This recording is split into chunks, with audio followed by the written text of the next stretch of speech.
A very good evening, and thank you so much for being a part of the Uganda Catholic Television. I am Sunday Gloria Aboch with the Friday edition of Uctv News. The Archbishop of Kampala, His Grace Paul Semogerere, has called for a renewed commitment to the sanctity of marriage and Christians to honor and protect this sacred institution against misuse or exploitation. Archbishop Semogerere adds that marriage is a divine gift and a bedrock of society.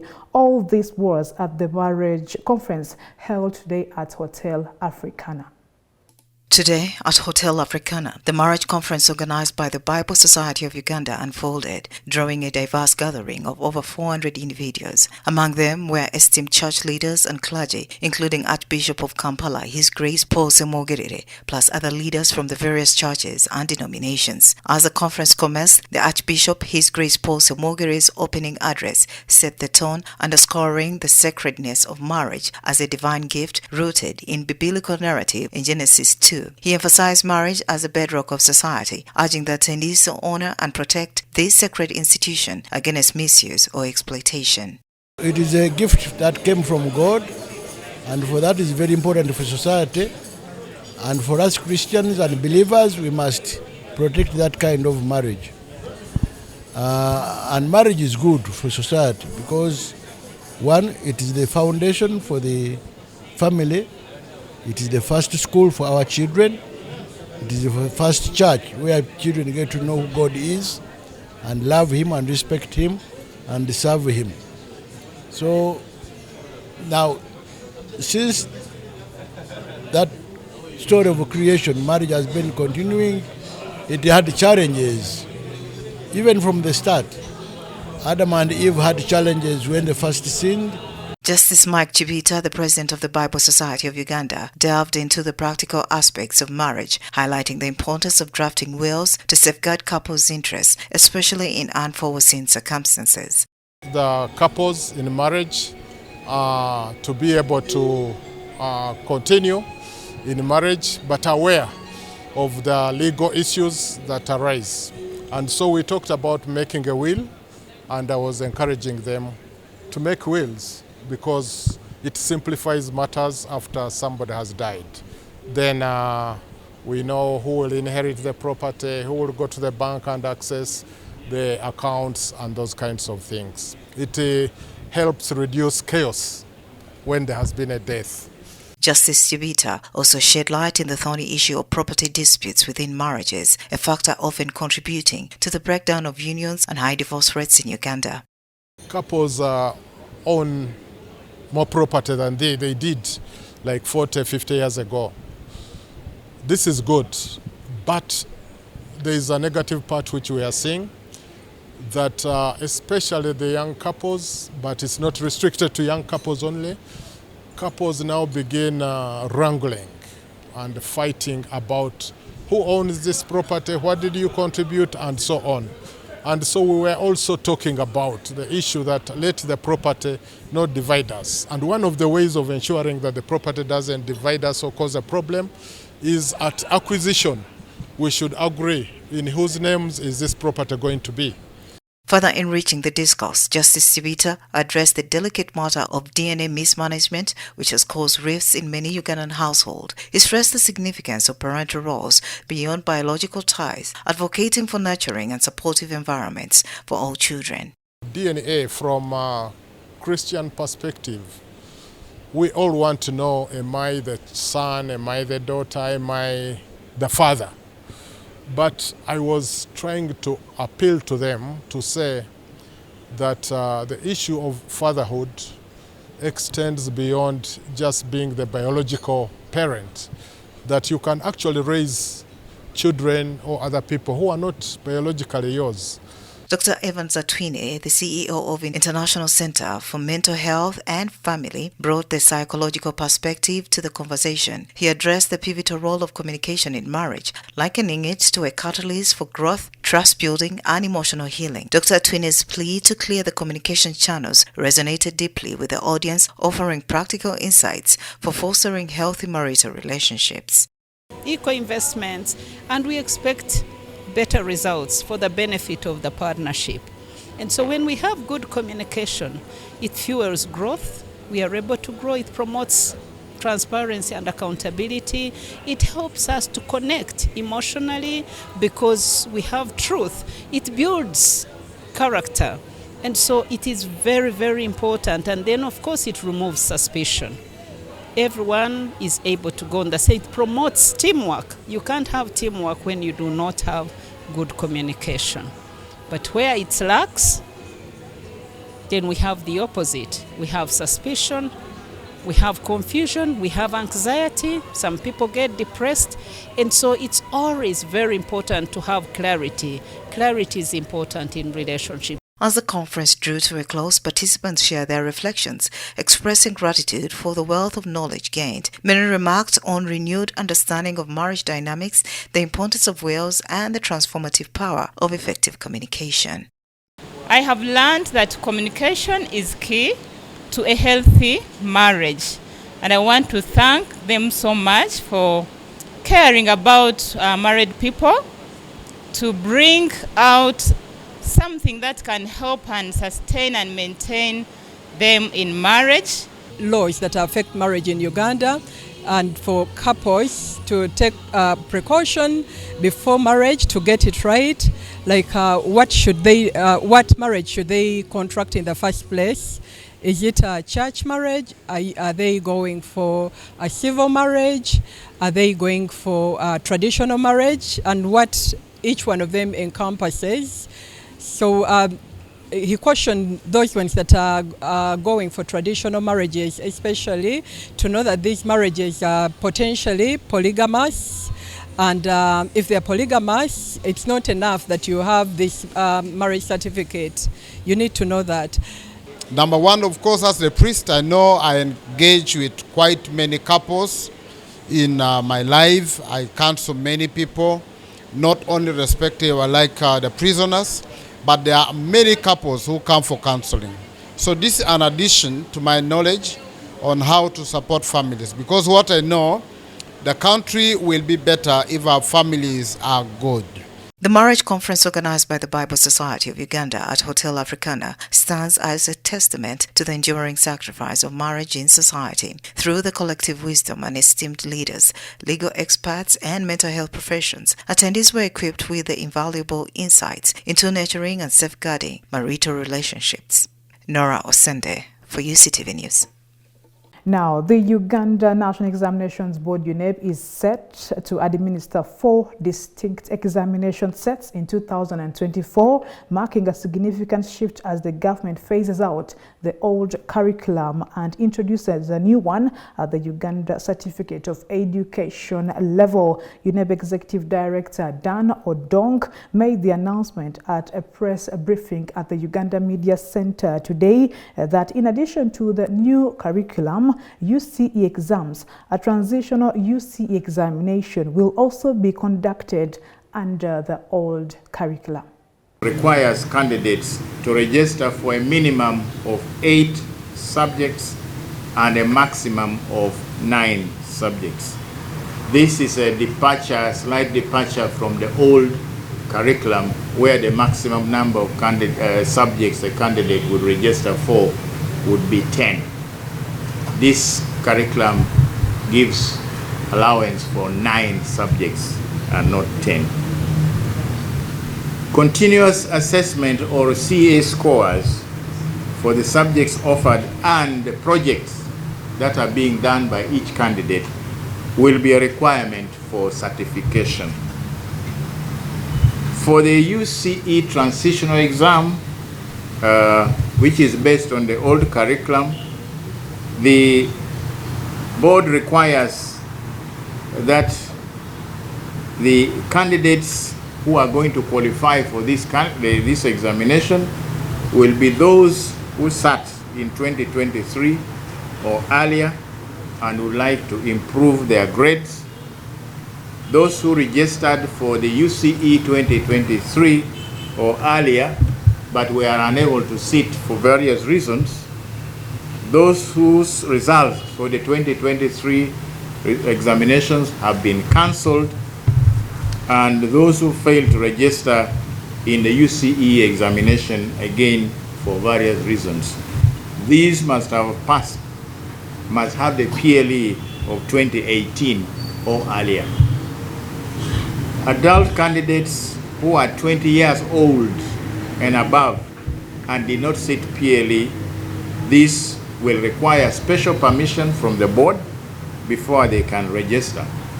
And they must provide proof of age that they are adults, 20 years and above. This is being done because as the country transits from the old curriculum to the new lower secondary curriculum, the board recognizes that there is need to conduct this examination to address the issues that I have outlined. I want to emphasize that this is a one-off examination and will not be repeated. Of education examination, the requirements will be candidates who passed UCE with grades 1, 2, 3, or 4, and have obtained the UCE certificate in 2022 or earlier, or they possess an equivalent qualification. These are the ones that can be registered for the 2024 USCE examination. For the purpose of government sponsorship, only candidates who sat the UCE examination in 2022 will be eligible under the UPOLET government program. Now, candidates with foreign results. There are a number of learners in our schools who qualified or who acquired earlier qualifications outside this country. So all these candidates with foreign results must have their results, those foreign results, equated by UNEB before the registration. After receiving the equated results, the candidates are going to be given a unique code to enable them to register electronically. This procedure also applies to the adult candidates that I have talked about and those that have been authorized legally to change their names. Continuous assessment and project scores. Ladies and gentlemen, continuous assessment is an integral part of the new lower secondary curriculum, and the scores are going to contribute 20% of the final end of cycle assessment. And scores for projects, you may be aware each candidate is required to undertake a project.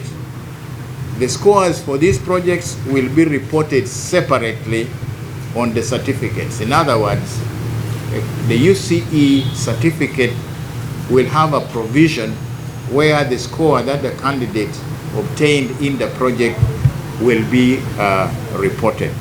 Uganda is set to join the whole African continent tomorrow on the 25th of May 2024 in celebrating the Africa Day, also known as Africa Liberation Day. This has been revealed by General Felix Kulaije, the Uganda People's Defense Forces Public Information Officer, during a joint press briefing with the Minister of Internal Affairs here in Kampala today.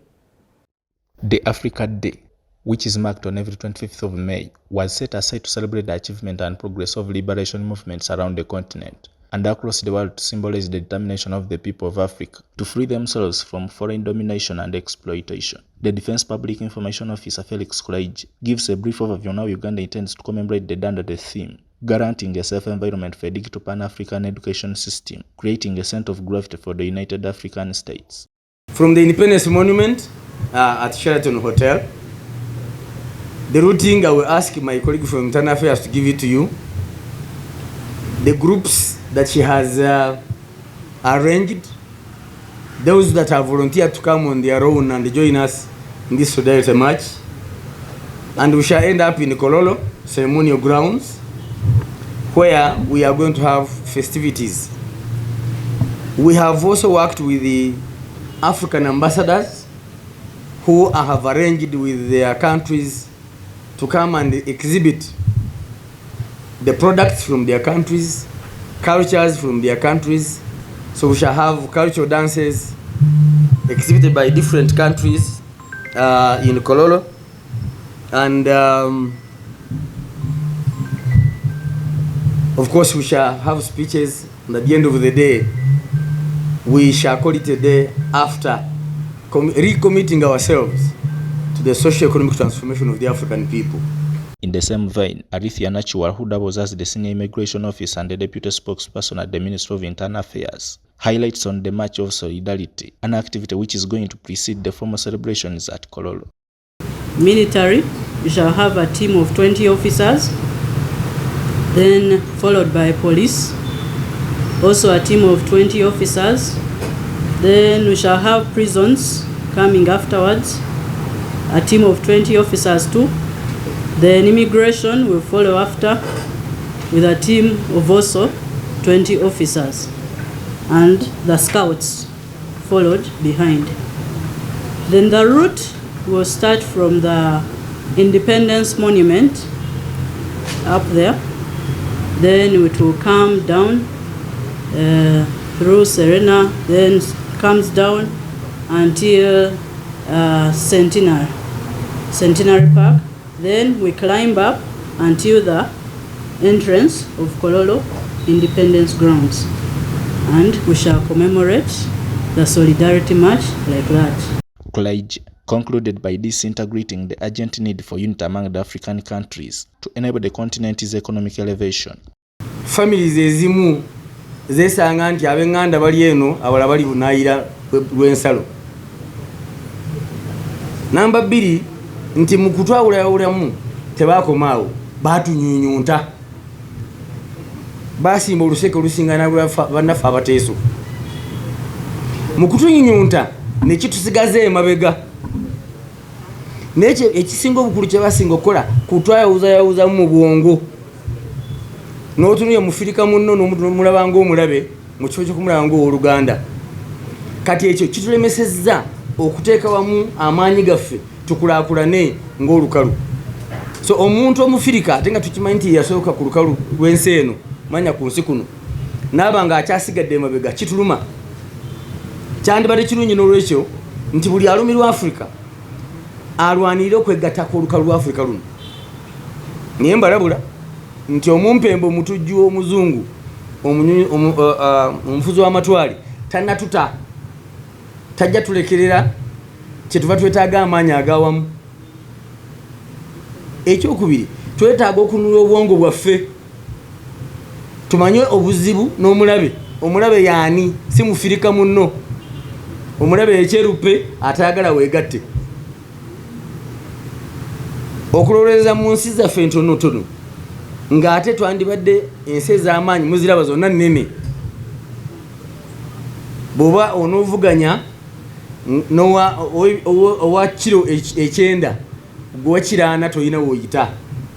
Ku ssaawa eno mu nsi yonna buli ensi sekinomu mu Africa eringa kiro 4 nga ziri China, Russia, America ziri kiro 9. Naye singa Africa yegatta n'ebyansi emu naffe tujja kuba tuweze kiro 9 tujja kuvuganya bulungi. Joseph Kabale, UCTV News. And finally, from the local scene, there is a ray of hope for women in Obongi district as the GROW project is elevating women's enterprises to new levels of productivity and success in the district. This project helps women expand their businesses, sustain self-employment, and create new job opportunities in refugee hosting regions. The GROW project is a transformative government initiative supporting women entrepreneurs in Obongi district. Senior Labour Officer Atako Geoffrey highlights how the project empowers women by enhancing their development and business management skills. The GROW project is an initiative by the government designed to meet the needs of women entrepreneurs striving to expand their businesses, maintain self-employment, and generate additional job opportunities. The primary goal is to enhance access to entrepreneur services that facilitate the growth of the female-led enterprises, especially in the regions of the host refugees. The project offers a package of integrated services. These services are intended to empower women entrepreneurs to transition from micro to small or from small to medium-sized enterprises, thereby improving their productivity. In Obong District, Senior Labor Officer Atako Godfrey highlights that the project will empower local women by enhancing their skills in development and business management. A women entrepreneur grow in their businesses.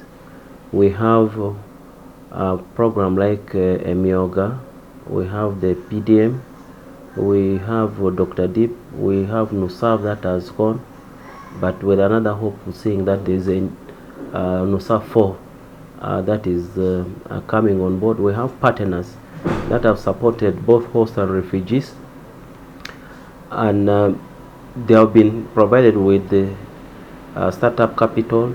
They engage in business. So what is lacking is additional skills in their businesses and the management of the business, so that it is sustainable. Tabu Job, the Principal Assistant Chief Administrative Officer, emphasizes the project's role in aiding women to transition from the informal to the formal sector, which will open up opportunities for accessing credit services essential for business growth. This initiative to support the women entrepreneurs is very, very important, and I see it going a long way to ensure women who have been doing business in informal ways are going to be doing business in more formal ways. And through the formal ways of doing business, they will be able to have access to credit and ensure that their businesses grow and they have money in their pockets.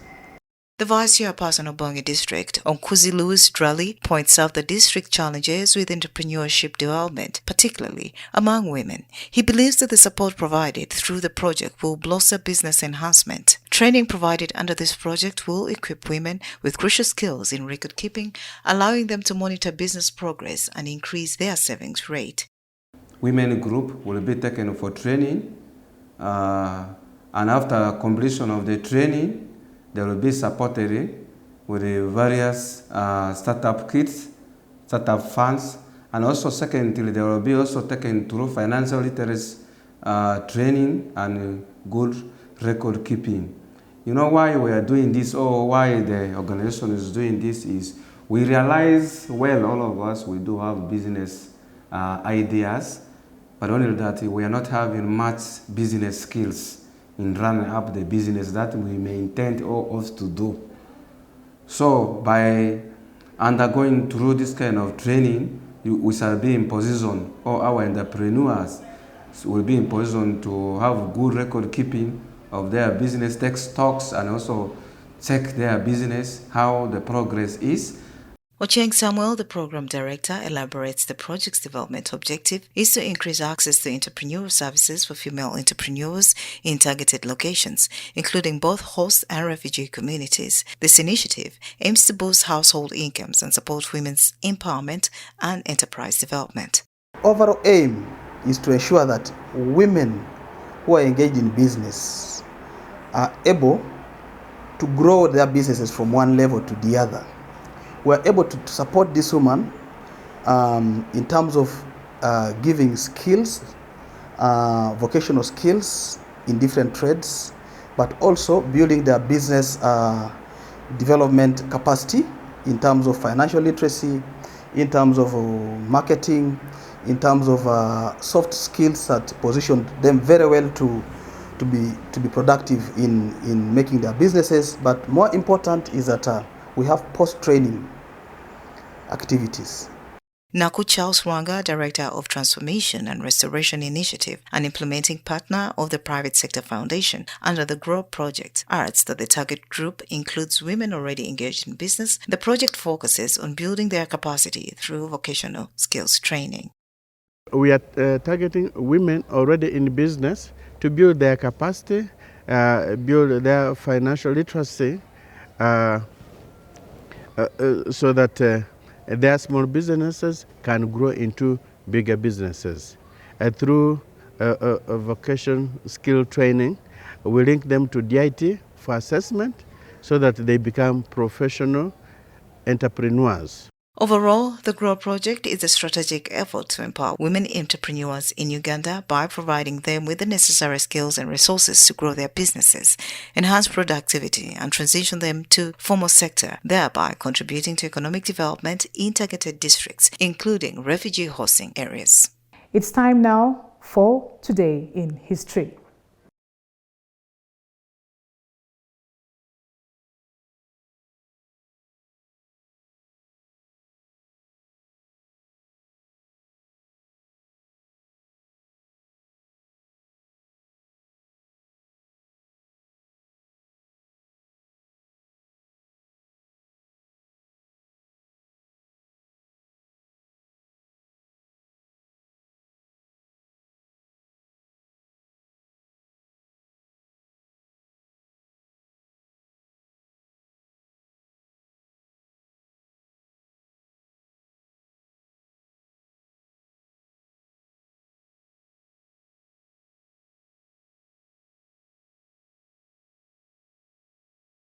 Thank you so much for being a part of the Friday edition of UCTV News. We are going to take a break.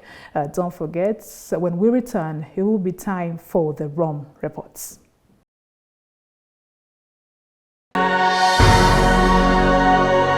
UCTV, good news for all.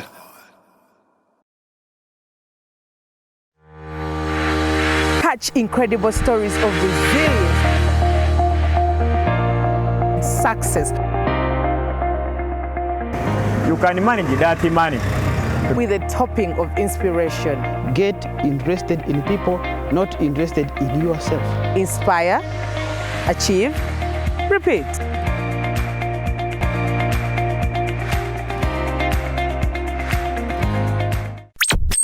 You are watching UCTV, good news for all. For this and more, tune in to Kasese Get Radio 100.5 in Western Region, located at the hill of the Diocese of Kasese. KGR brings you all Catholic programs and an advertising platform in all our radio shows like Good Morning Renzori, Chama Toboka, Ukute, the business show, Propeller, the request show and sports, Evaluation, Bahinga Bakuluka, Late Night Show, and many others. Our other services include Isuzu Tipa, a no car, public address system, live band, Omokekera, an audio recording studio, and outside live broadcast. For more information, call 0773 597 166 or visit our website www.kasesegatradio.com. Kasese Radio, Omusondoria, the voice of truth.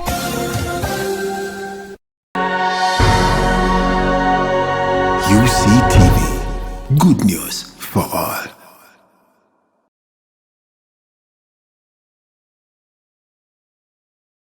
And with that, wraps up the Friday edition of UCTV News. Do stay tuned to the Uganda Catholic Television. I am Sunday Gloria Abwach, wishing you the best of the weekend.